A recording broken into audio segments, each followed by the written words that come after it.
If you're the person in your friend group who everyone says has high emotional intelligence, there's a good chance you're also the person quietly making every social interaction more difficult. You're the one smoothing things over that should be confronted, validating feelings that should be challenged, and generally confusing niceness with effectiveness. You're playing checkers in a world of chess, and you think you're winning because nobody's taken your king yet. Let's clear the air.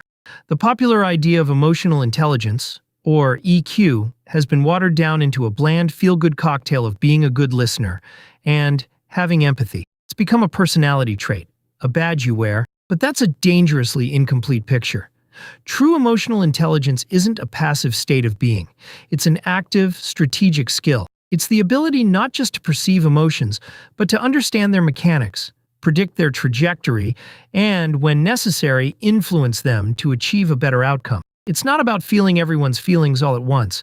It's about understanding the code that runs the emotional software in the people around you. Most people who score high on self-reported EQ tests are really just scoring high on agreeableness and conflict aversion. They're nice, they're pleasant, and they get steamrolled in situations that require a little more finesse. They mistake the absence of conflict for the presence of harmony. But the real game isn't about avoiding friction. It's about using friction to get where you need to go. The best manipulation feels like a choice, and you can't design a choice without understanding the emotional levers that make people pull one handle instead of another. So let's talk about the blind spots. The first, and perhaps most common, sign of deceptively low emotional intelligence is being a fixer. You know who I'm talking about. Maybe it's you. A friend comes to you visibly upset, and what do? Before they've even finished their second sentence, you're in solution mode. Okay, here's what you do. Have you updated your resume? I know a great recruiter. You're a whirlwind of practical, logical, and utterly useless advice. You walk away from that conversation feeling helpful, like you've done your duty. But your friend walks away feeling unheard, annoyed even. They just know they came to you for comfort and left with a homework assignment. You completely misread the situation. You were presented with an emotion that needed validation. By jumping straight to fixing, you implicitly sent a message. Your feelings are an inconvenience. Let's get rid of them. A person with high strategic EQ understands that people rarely communicate for the primary purpose of information exchange. They communicate to regulate their emotions.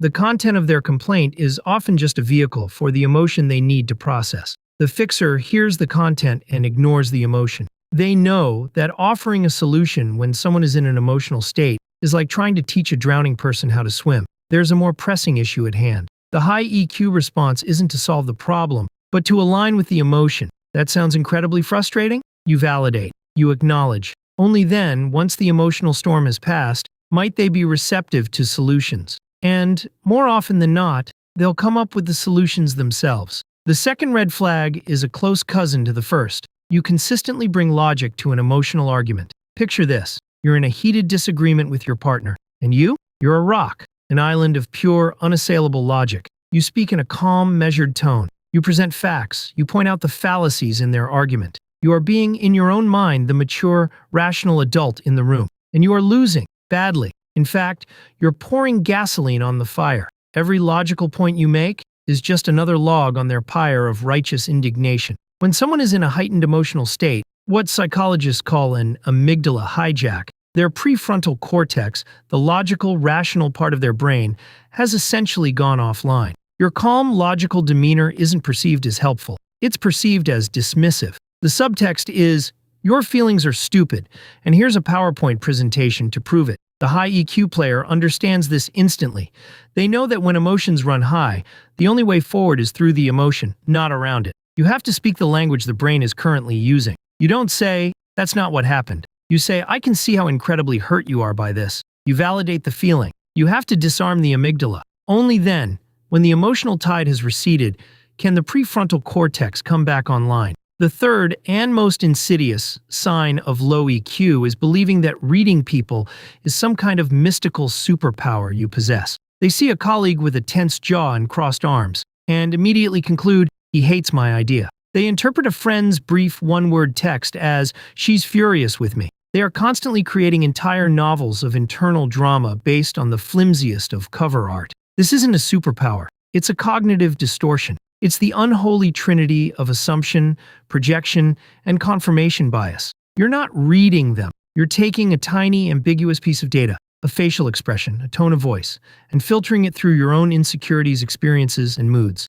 You've created a self-fulfilling prophecy. You treat them like they hate your idea, which makes them defensive, which you then take as further proof. It's a closed loop. Truly high emotional intelligence is the exact opposite of this. It's not about having the arrogant certainty. It's about treating your initial perception not as a conclusion, but as a hypothesis. So what do? They run a test, or then thus they might say, "John, you look like you're really thinking hard about this. I'd be curious to hear what potential pitfalls you're seeing."